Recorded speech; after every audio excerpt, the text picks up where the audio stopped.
우리 다 함께 사도신경으로 우리의 신앙을 고백드리시면서 3월 14일 월요일 아침 예배를 우리 하나님 앞에 올려드립니다.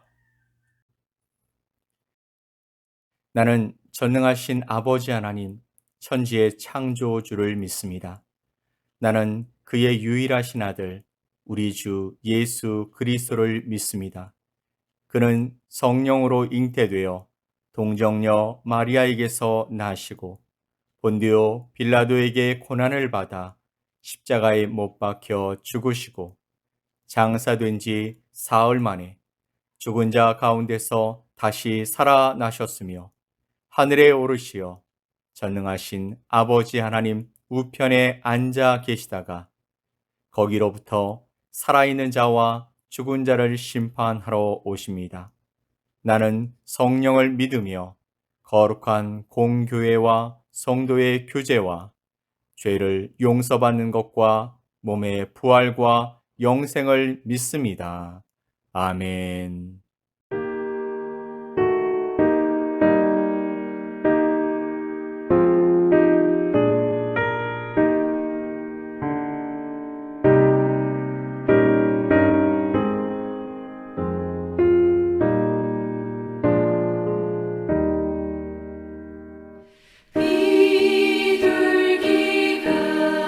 비둘기같이 온유한 은혜의 성령 오셔서 거친 맘 어루만지사 위로와 평화 주소서. 진리의 빛을 비추사 주의 길 바로 걸으며 주님을 옆에 모시고 경건히 살게 하소서. 주님과 동행하면서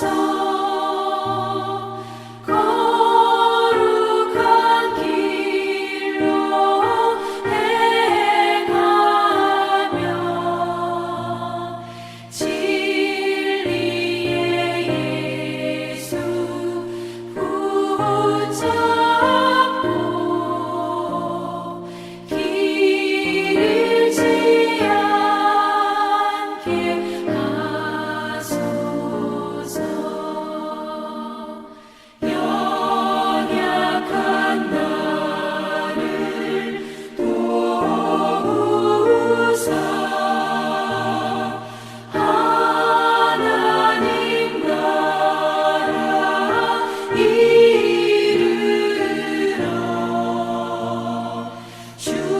주님의 품에 안기는 영원한 안식 주소서.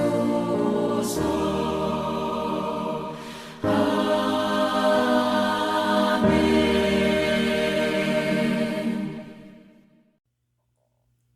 오늘 함께 보실 하나님의 말씀은 사도행전 19장 1절로 7절 말씀입니다. 사도행전 19장 1절로 7절 말씀을 우리 함께 보겠습니다.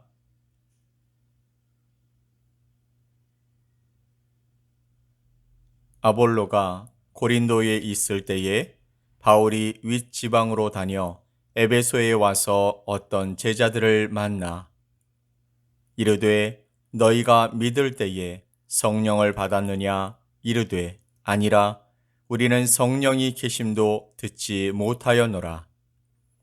바울이 이르되 그러면 너희가 무슨 세례를 받았느냐? 대답하되 요한의 세례니라. 바울이 이르되 요한이 회개의 세례를 베풀며 백성에게 말하되 내 뒤에 오시는 이를 믿으라 하였으니 이는 곧 예수라 하거늘. 그들이 듣고 주 예수의 이름으로 세례를 받으니 바울이 그들에게 안수함에 성령이 그들에게 임하심으로 방언도 하고 예언도 하니 모두 12사람쯤 되니라. 아멘. 오늘 본문 1절은 바울이 에베소에 들러서 교우들을 만났을 때 아볼로는 고린도에 머물러 있었다라고 친절하게 설명하고 있습니다. 아볼로에 대한 이야기는 바로 앞장인 18장에 나옵니다. 아볼로는 디아스포라 유대인으로서 알렉산드리아 출신의 사람입니다. 사도행전 18장 24절 말씀에 따르면 아볼로는 말을 잘하고 성경 지식이 해박했다라고 말하고 있습니다. 그는 바울처럼 회심하여 예수님을 믿게 된 사람이었습니다. 특이한 점은 아볼로가 세례 요한의 세례만 알고 있었다라는 사실입니다. 사도행전을 기록한 누가가 아볼로를 언급하는 이유는 초기 기독교에서 세례 문제가 부각되었다라는 데 있습니다. 세례의 전통은 세례 요한에게 있습니다. 예수님은 세례를 베풀었다라는 어떤 기사도 나오고 있지 않습니다. 초기 기독교에 세례가 중요한 종교 의식으로 자리를 잡게 된 데에서는 세례 요한의 제자들이 교회에 대거 유입되었기 때문인 것으로 보여집니다. 그들의 주장으로 세례 의식을 행하는 것까지는 좋은데 교회 안에서 세례 요한을 따르는 이들과 예수님을 따르는 이들이 서로 대립하게 된 것이 문제가 되었습니다. 사람이 모이는 곳에는 예나 지금이나 크고 작은 차이로 인해서 이런저런 다툼이 일어날 수밖에 없는 것입니다. 바울은 2절에서 에베소 교인들에게 너희가 믿을 때에 성령을 받았느냐라고 질문했습니다. 그의 이 질문은 세례를 누구에게서 받았느냐 하는 게 중요한 것이 아니라 성령을 받았다라는 것이 중요하다라는 그런 의미를 가지고 있습니다. 그들은 성령을 받지 못했으며 성령이 있다란 말을 들어보지도 못했다라고 대답합니다. 그러자 바울이 다시 묻습니다. 3절 말씀에 그러면 너희가 무슨 세례를 받았느냐? 교인들은 요한의 세례라고 대답합니다. 그러자 바울은 4절에서 이렇게 설명하고 있습니다. 요한이 회개의 세례를 베풀며 백성에게 말하되 내 뒤에 오시는 이를 믿으라 하였으니 이는 곧 예수라 하거늘. 아멘. 요한의 세례는 기독교 신앙에서 아무리 강조해도 지나치지 않을 정도로 중요한 것입니다. 예수님도 요한에게 세례를 받으셨으니 긴 설명이 필요 없습니다. 세례 요한의 세례에 대한 이야기는 사복음서에 모두 기록되어 있습니다. 요한은 예수님보다 먼저 하나님의 나라를 선포했습니다. 유대의 많은 사람들이 유대 광야에서 말씀을 전하고 세례를 베푸는 요한에게로 그 당시 몰려들었습니다. 당시 유대는 로마의 지배를 받고 있었죠. 로마가 파송한 총독이 유대를 통치했습니다. 예루살렘 성전은 기도하는 집을 강도의 소굴로 만들었다는 예수님의 말씀처럼 사람들에게 위로와 소망과 큰 힘이 되지 못했습니다. 그러므로 사람들은 제각각 자기 살 길만을 찾아 살고 있었던 것입니다. 그러한 때에 요한은 하나님의 말씀으로 그들의 마음에 불을 지폈습니다. 도끼가 이미 나무 뿌리에 놓여 있다라고 경고했습니다. 마태복음 3장 8절 말씀에서처럼 회개에 합당한 열매를 맺으라고 말했습니다. 이것을 가리켜 오늘 본문은 회개의 세례라고 표현했던 것입니다.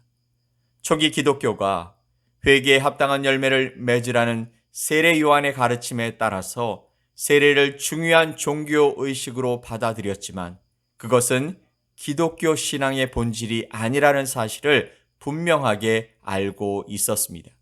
4절 말씀에서 바울은 세례 요한이 한 말을 상기시킵니다.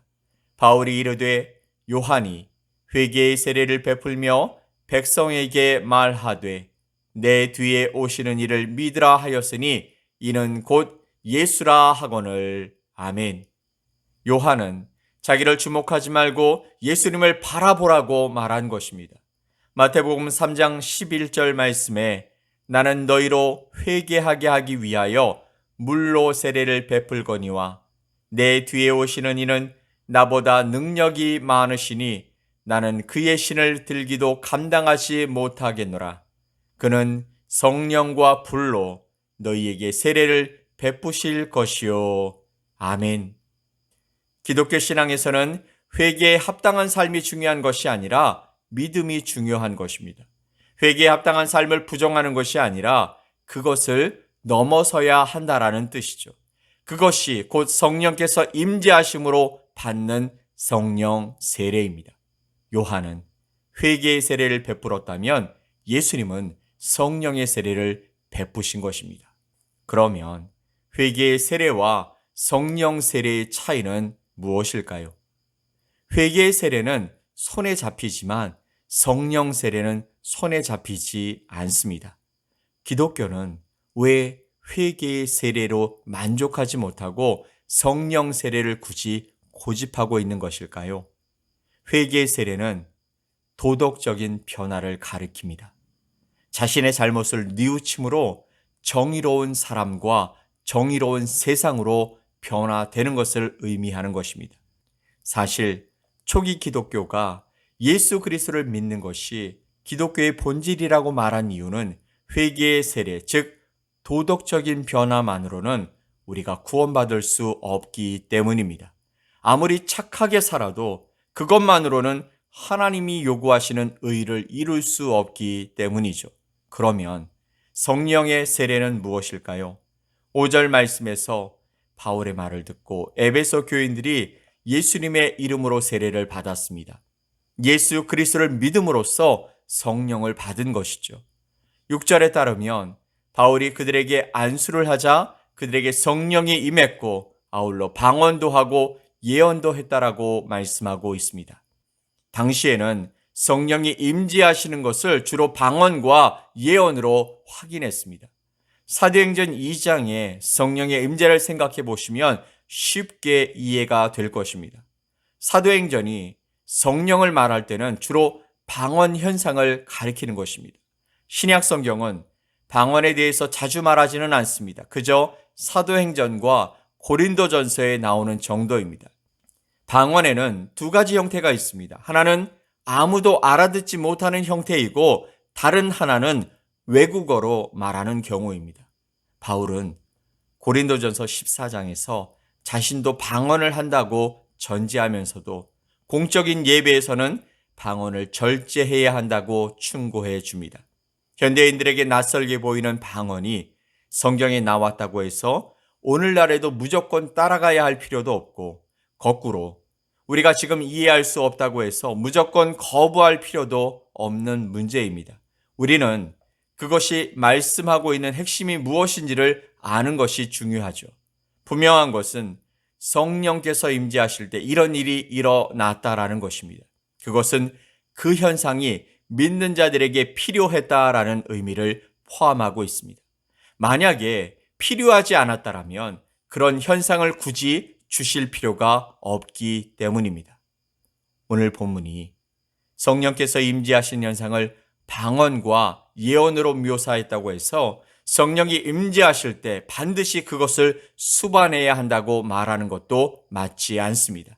사실 이런 현상은 성령이 아니라 악령을 통해서도 얼마든지 일어날 수 있기 때문입니다. 따라서 그런 현상이 옳은지 그런지는 늘 그에 따른 열매로 확인해야 하는 것입니다. 바울이 갈라디아서 5장에서 성령의 열매를 언급한 이유도 바로 여기에 있습니다. 오늘 본문에서 에베소 교인들이 바울에게 안수를 받고 방언과 예언을 했다는 것이 중요한 것이 아니라 성령님께서 그들에게 임재하셨다는 사실이 중요한 것입니다. 그것은 그들이 세상의 원리에 묶이지 않고 하나님의 영에 사로잡혔다라는 뜻을 의미하기 때문이죠. 그 하나님의 영은 바로 믿음의 대상인 예수 그리스도의 영이기 때문입니다. 즉, 예수 그리스도의 영은 우리를 죄와 죽음으로부터 살리는 힘이 있습니다. 죄와 죽음으로부터의 해방은 곧 구원을 의미하는 것이죠. 세례 요한에게서 볼 수 있는 회개의 세례는 우리를 사람들에게 존경받을 수 있게는 하겠지만 죄와 죽음으로부터는 해방시키지 못하는 것입니다. 사랑하는 성도 여러분, 저는 여러분에게 어떻게 해야 성령의 세례를 받을 수 있는지, 즉 어떤 방식으로 성령을 받을 수 있는지 그것의 방법론을 말씀드릴 수는 없습니다. 방법이 따로 있는 것이 아니기 때문입니다. 그것보다는 오히려 바울로부터 성령을 받았느냐 하는 질문을 받은 에베소 교인들처럼 성령 세례를 자신이 받았는지를 먼저 질문해 보아야 합니다. 여러분이 예수님을 실제로 믿고 있는지 먼저 질문해야 합니다. 에베소 교인들이 성령을 받았다라는 말은 기쁨과 자유와 평화와 사랑의 능력이 신비한 방식으로 저들의 영혼 가운데 충만하게 되었다라는 뜻을 의미하는 것입니다. 그런 능력이 여러분의 삶에서 확장되고 있는지, 그렇게 나타나고 있는지 질문해야 한다라는 것입니다. 사랑하는 성도 여러분, 2022년 한 해 동안 여러분의 일상 가운데 좋은 일들이 많이 일어나기를 바라지만 그 무엇보다도 여러분에게 믿음의 능력이, 즉 성령 세례의 경험이 훨씬 풍요롭고 깊어지기를 예수 그리스도의 이름으로 간절히 축복합니다. 아멘. 우리 함께 기도합시다. 사랑과 은혜의 하나님 아버지, 감사합니다. 오늘도 새로운 한 날을 주님 안에서 시작하려 합니다. 내 안에 성령께서 임재해 주셔서 죄와 허물로 인해 헛된 영광을 구하며 살아갈 우리들을 예수님의 사랑과 은혜로 주님을 따르며 살아갈 인생이 되게 하여 주시옵소서. 도덕적으로 의로운 삶뿐만이 아니라 능력을 가지고 성령의 능력으로 하나님과 더 가까이 살아가는 우리들이 되게 하여 주옵소서. 오늘도 그 능력으로 인도해 주실 것을 믿고 감사드리며 예수 그리스도의 이름으로 기도 올리옵나이다. 아멘. 하늘에 계신 우리 아버지여, 이름이 거룩히 여김을 받으시오며 나라가 임하시오며 뜻이 하늘에서 이루어진 것 같이 땅에서도 이루어지이다. 오늘 우리에게 일용할 양식을 주시옵고 우리가 우리에게 죄 지은 자를 사하여 준 것 같이 우리 죄를 사하여 주시옵고 우리를 시험에 들게 하지 마시옵고 다만 악에서 구하시옵소서. 나라와 권세와 영광이 아버지께 영원히 싸움나이다. 아멘.